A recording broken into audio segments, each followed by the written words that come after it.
A few months ago, Alex, who's a Voron Discord member and also now a Vector 3D Discord member, came up to me with an idea about having an RGB controller for Clipper that runs WLED, which is a powerful RGB software thing.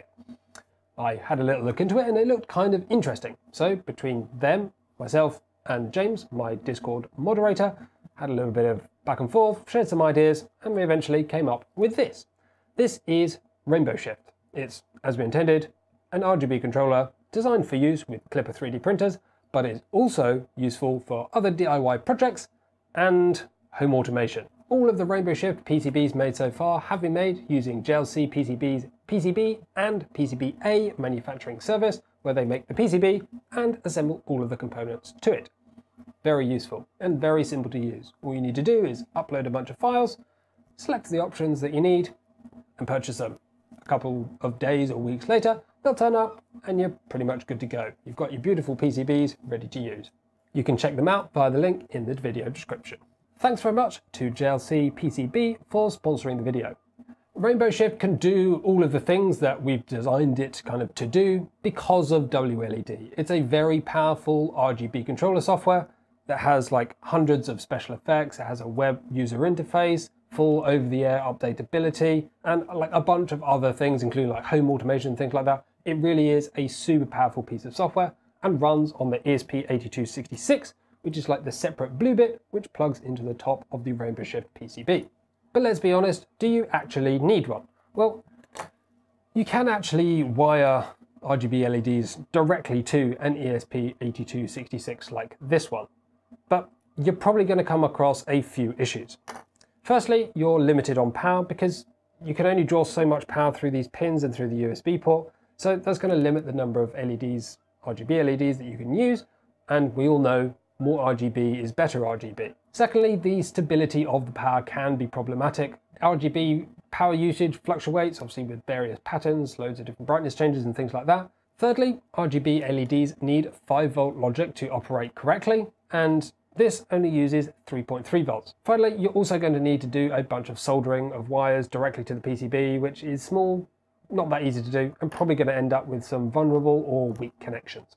Some 3D printed control boards do have a dedicated like NeoPixel plug specifically for wiring LEDs like the Daybreaks, but again, you're very limited on the power supply because you're only based on that 5-volt converter that's on the board, and that's probably going to be used for something like powering a Raspberry Pi. The other downside of plugging directly into the control board is that they're all limited to the effects that are natively built into Clipper or the third-party plugins. So we solved pretty much all of this, I think, with RainbowShift. Firstly, there's no soldering. If you buy the full kit with the ESP8266 module also included, screw terminals don't require any soldering, and neither do the JST terminal, so no soldering for any of the setup. Very convenient.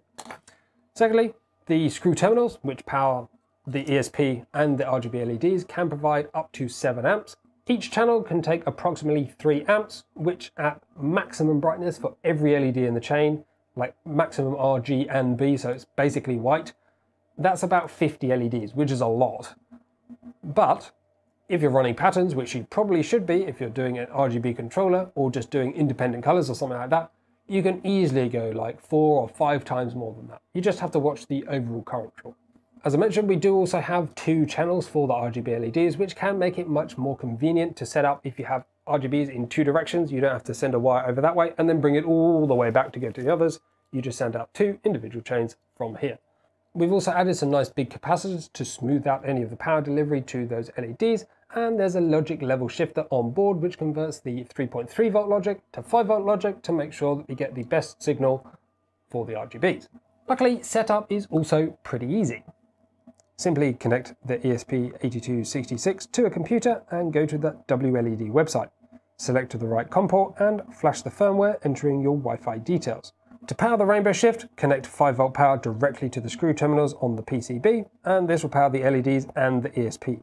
Connect your LED strips to the JST XH headers positioned at the end. Once that's completed, your ESP8266 is pretty much ready to go. It's running WLED and you can connect RGB LEDs, but they won't do anything yet because you need to do some configuration to tell it what it's plugged into. To configure the software, specifically now talking about using Daybreak LEDs, add the 2 strips as WS2812B LEDs and select the signal pin for each. The signal pin is based on this setup, so you'll always use the same signal pins. Now you can use the web interface to select basically any patterns and colors that you ever wanted. If you never want to see purple, you don't have to see purple. If you want it full green, go full green. Totally up to you. If you just want an RGB lamp, which I kind of set up here, the diffuser's not on it at the moment, but I made a short video about this one, then that's pretty much all you need to do. You can control it and you're good to go. But if you want something a little bit more advanced, like home automation or clipper, then you need to do a little bit more. Weirdly though, we don't actually have to have this connected directly to the printer in like any way at all, because all the information we're going to receive from the printer is going to be going over Wi-Fi, rather than a direct USB connection or anything like that. You could even have this in another room and use the RGBs as like a status bar for your printer. So you can see what it's doing from the other room without having to go through web browsers and all that kind of other stuff. So on your Clipper 3D printer, go to the section where you normally find printer.cfg, and there you should also see moonraker.conf. Open that and add a new section using the IP address of your RainbowShift. Finally, you can set up macros using commands like this or this, and that's pretty much it. You can now configure as much as you like to your heart's content. You can start, stop, do as much advanced or complex or simple things as you like. Of course, these are available on my website, so you can grab them from there. We do ship globally and stuff like that, so there's a link in the video description.